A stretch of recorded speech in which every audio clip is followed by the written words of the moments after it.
Hello students, in earlier classes we have understood the importance of carbohydrates, their structure, functions and their role as nutrients in the living system, whether it is a microorganism, a plant, an animal, a mammal or a human being. Carbohydrates are ultimately there to provide energy to the system. In today's class, we will study about understanding the importance of glucose oxidation, biosynthesis and storage through metabolic reactions. As you all know, all other forms of monosaccharides are converted to glucose before it is metabolized in the body. We will also acquire knowledge about the fate of glucose in the living system apart from providing energy. The content of today's class is divided into 3 modules. In module 1, we will study about oxidation of glucose by a metabolic pathway called glycolysis, which is essentially there to provide energy in the form of ATP.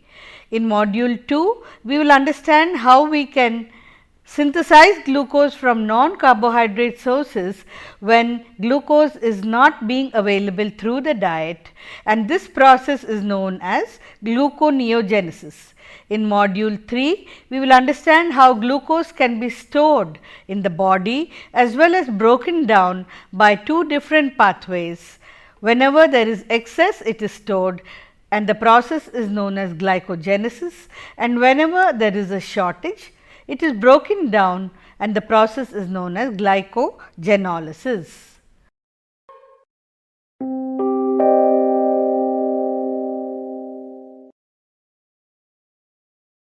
We will study about glycolysis, the metabolic pathway through which glucose is oxidized. Glycolysis has been derived from the Greek word glykos, meaning sweet, and lysis means splitting or breakdown, where a molecule of glucose is degraded in a series of enzyme catalyzed reactions to yield 2 molecules of a 3-carbon compound called pyruvate. And during the sequential reactions of glycolysis, some of the free energy which is released from glucose is conserved in the form of ATP or NADH, nicotinamide adenine dinucleotide, in the reduced form. And glycolysis, as you already know, was the first metabolic pathway to be described and elucidated and is probably the best understood through all the years. If you look at the history, from Edward Buchner's discovery in 1897 of fermentation in broken extracts of yeast cells till the elucidation of the whole pathway in yeast by Otto Warburg and Hans von Euler-Chelpin, it was understood that all living organisms derived most of their energy from glycolysis, and many anaerobic microorganisms are entirely dependent on this particular pathway. These are the scientists who discovered glycolysis: Chelpin, Emden and Meyerhof, around the same time, that is 1873, 1874 and 1884. The pathway is also known as Emden-Meyerhof, named after the scientists who discovered the complete details of the pathway. Now, if you look at the pathway itself, it is divided into 2 phases. The first phase is called the preparatory phase. Initially, a molecule of glucose is phosphorylated to glucose 6-phosphate by utilizing ATP or energy. So, energy is broken down, or ATP, adenosine triphosphate, is broken down into adenosine diphosphate, and 1 molecule of phosphate is transferred to the 6th carbon of glucose. The enzyme involved is hexokinase. In the next step, glucose 6-phosphate is isomerized to fructose 6-phosphate. You know that glucose and fructose are 2 hexoses, one an aldose, another a ketose. So, once fructose 6-phosphate is formed, a second phosphate group is again transferred by utilization of energy in the form of ATP. ATP is converted to ADP and the product is fructose 1,6-biphosphate, where there is an additional phosphate group added to the first carbon. Now, fructose 1,6 biphosphate is cleaved or broken down into a molecule of glyceraldehyde 3 phosphate and dihydroxy acetone phosphate. These are the two parent carbohydrates, if you remember, one an aldose and one a ketose, both are 3 carbon sugars. The enzyme involved in cleaving fructose 1,6 biphosphate is aldolase. In the second phase, which is called the payoff phase, 2 molecules of glyceraldehyde 3 phosphate by utilizing 2 inorganic phosphates are converted to 1,3 biphosphoglycerate. Glycerate means what?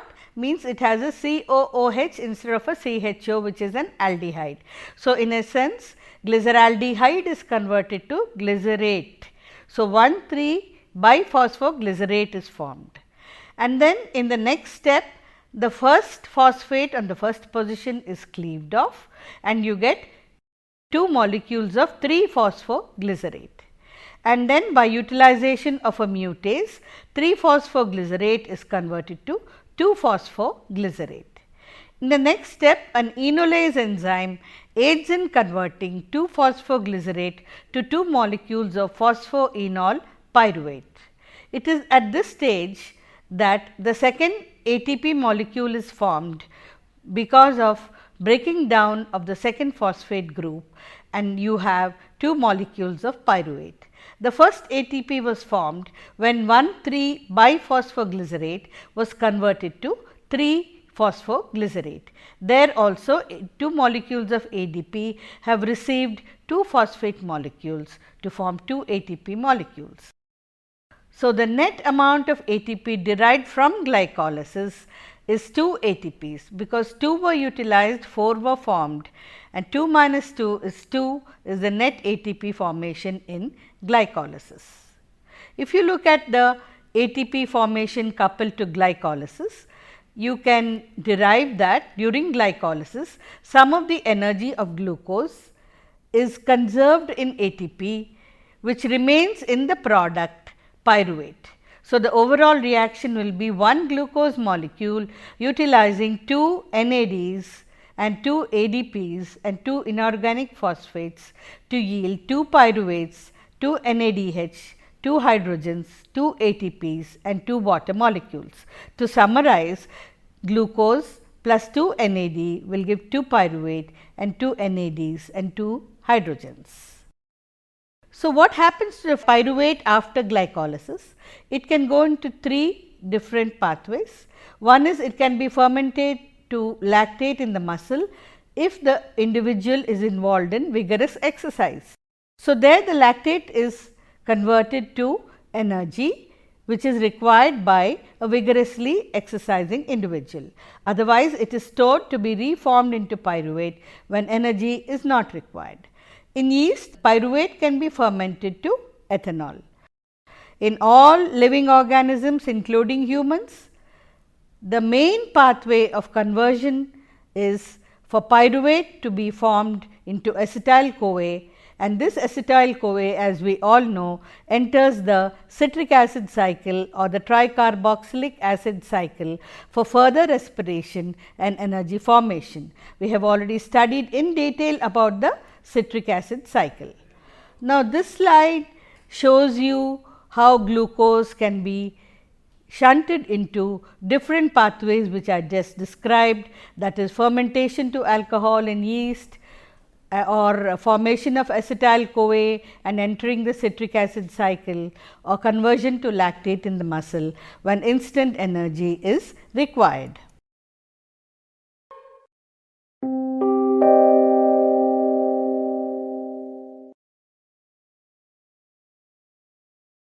Now, we go on to the second pathway, which is the opposite of glycolysis, that is about biosynthesis of glucose from non-carbohydrate sources through the process known as gluconeogenesis. Gluco means glucose, neo means new, genesis is synthesis. So, this pathway converts pyruvate and other related 3 or 4 carbon compounds to glucose. It occurs in all animals, plants, fungi and microorganisms.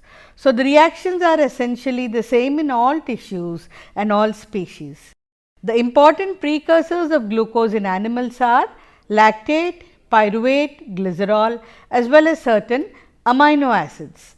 So, when the body is deprived of dietary carbohydrates or dietary glucose through metabolic intermediates like lactate, pyruvate, glycerol and amino acids, glucose can be formed. So, if you look at this, glucose 6 phosphate can be reconverted back to glucose in gluconeogenesis. It is a reversal of glycolysis except for 3 particular steps. These 3 steps are called the bypass steps of gluconeogenesis. Now, in this picture you will see on the left side where the pink arrows denote the glycolytic process just described, and on the right side you have the blue arrows which depict gluconeogenesis, which is essentially but not really essentially a reversal of glycolysis. So, what happens is when you look at it in the reverse, the first bypass step utilizes pyruvate, which is converted back to oxaloacetate and finally phosphoenol pyruvate. It is not a direct step like in glycolysis, but it has to utilize a bypass mechanism using pyruvate carboxylase to convert it to oxaloacetate and phosphoenol pyruvate. So, pyruvate carboxylase is known as the first bypass step of gluconeogenesis. Then all the other steps until the formation of fructose 1,6 biphosphate are reversible and exact reverse of glycolysis. Then comes the second bypass step where fructose 1,6 biphosphate needs to be cleaved and fructose 6 phosphate needs to be reformed.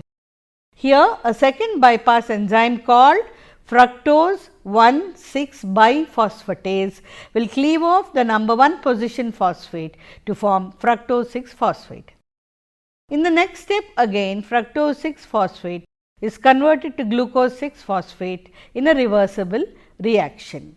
Then glucose 6 phosphate is again converted back to glucose through a third bypass step utilizing glucose 6 phosphatase. So, through these 3 bypass stages, different types of products can be converted to pyruvate and pyruvate will yield glucose through the gluconeogenetic pathway. Now, in this figure you can see different kinds of amino acids are converted to different keto acids. If you remember the last class about amino acids, we have studied that through transamination reactions, amino acids are converted to keto acids. Now, some of the important keto acids of the citric acid cycle are alpha ketoglutarate and oxaloacetate and ultimately pyruvate. So, through alpha ketoglutarate some amino acids enter the citric acid cycle. Through oxaloacetate other amino acids enter, and through pyruvate some more amino acids enter, and by the 3 bypass steps of gluconeogenesis glucose is formed. So, a fine balance between these 2 metabolic pathways glycolysis and gluconeogenesis, which is hormone mediated, helps in maintaining blood glucose levels in humans between 80 to 100 milligrams per deciliter.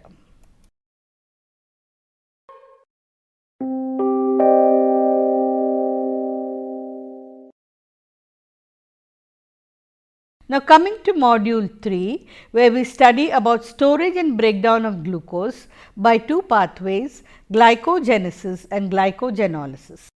Glucose is stored in the liver and the muscle through the pathway glycogenesis when excess glucose is present in the blood, that is, it reaches more than 100 milligrams per deciliter, and when glucose falls below 80 milligrams per deciliter.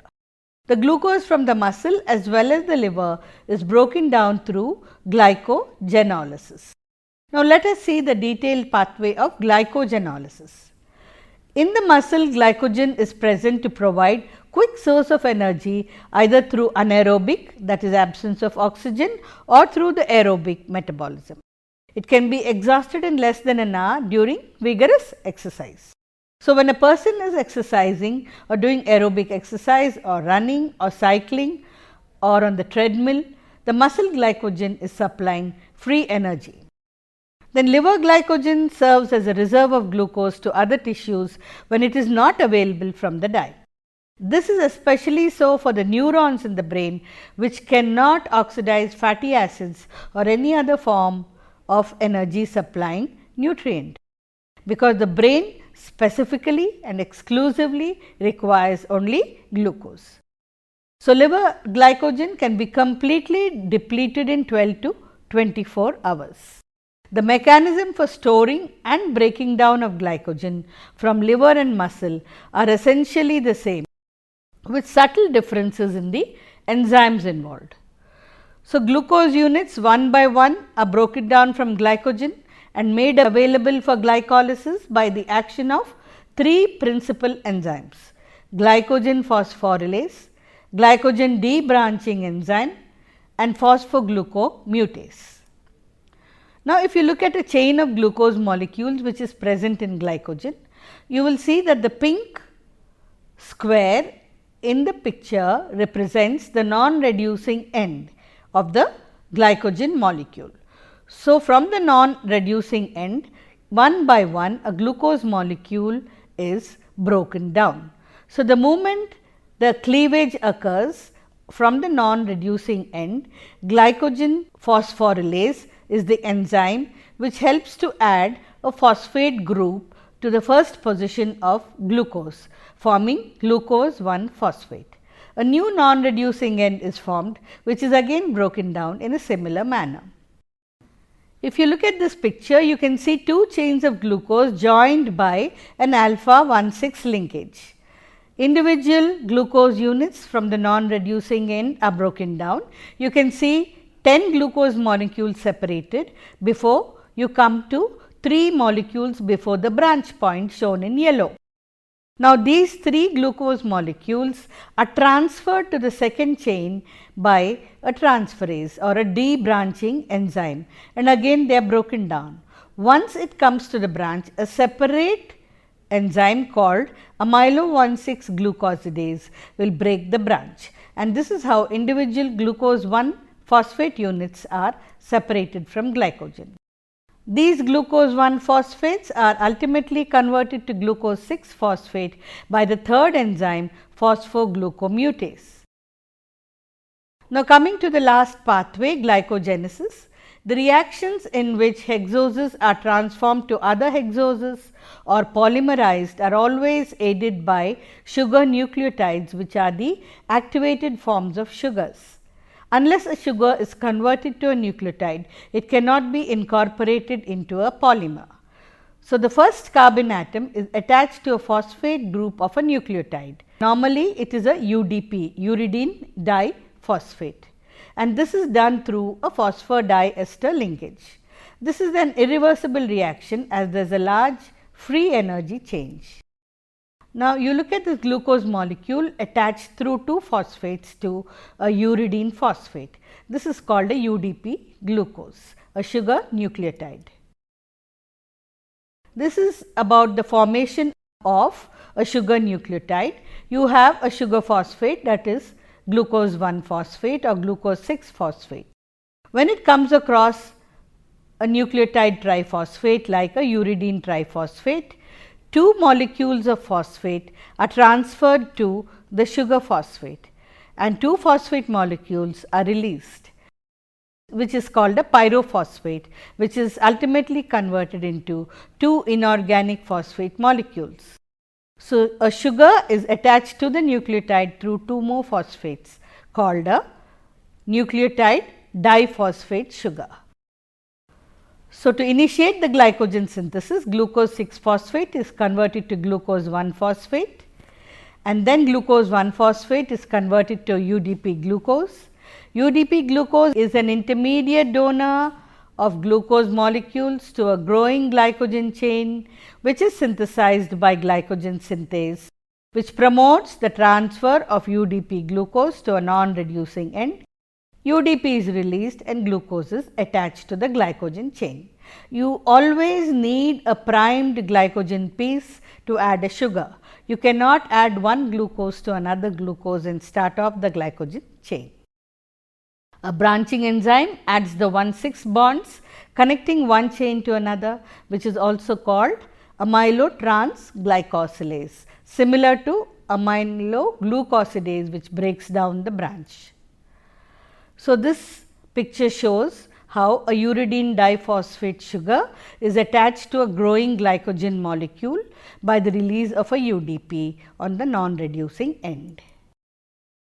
Here again you see a chain of glucose molecules and how a branch is formed by the branching enzyme. Again, a fine balance between these two metabolic pathways, which is hormone controlled, helps in maintaining the blood glucose level between 80 to 100 milligrams per deciliter.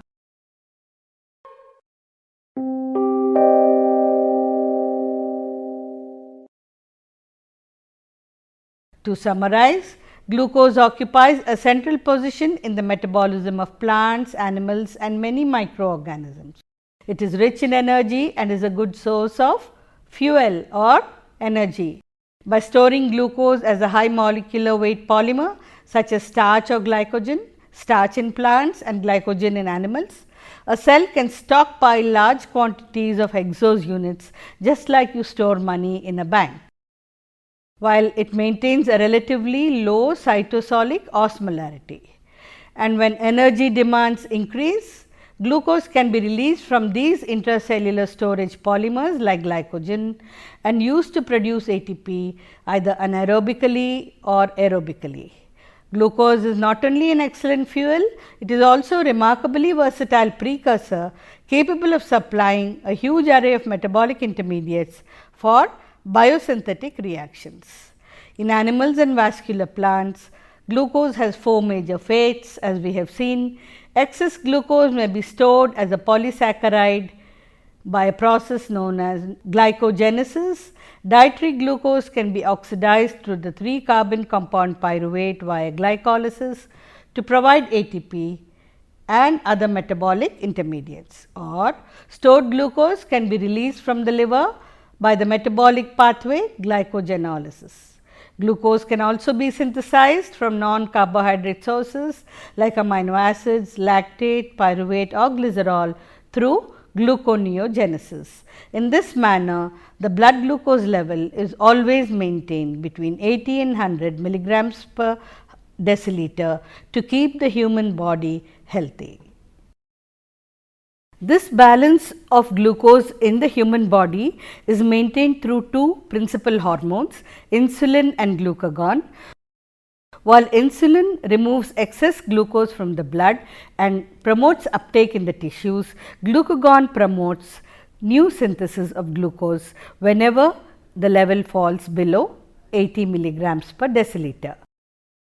And the NADH2 or the reducing equivalents which are formed during glycolysis have to ultimately pass through the electron transport chain in order to yield energy in the form of ATP. If you remember in the citric acid cycle also NADH2 and FADH2, the 2 reducing equivalents were formed in considerable amounts which are always shunted through the electron transport chain. So, the first and second respiratory cycles, that is glycolysis and citric acid cycle, yield reducing equivalents like NADH2 and FADH2, which are substrates for the electron transport chain. They transfer the electrons through various enzymes or proteins in the transport chain, which is located on the cell membranes of the mitochondria, and it is here that ATP or energy is ultimately formed by passing of electrons and polarization of the cell membrane. In this manner, glucose is able to yield energy through 3 pathways: glycolysis, citric acid cycle and electron transport chain. In the next class, we will see the details of the electron transport chain and how it helps in providing energy to the body. that is the principal respiratory cycle and the final respiratory cycle. So, with this we will complete the process of how energy is derived from nutrients, mainly through glucose. Through fatty acids, we have already seen how acetyl-CoA passes through the citric acid cycle and joins the same electron transport chain.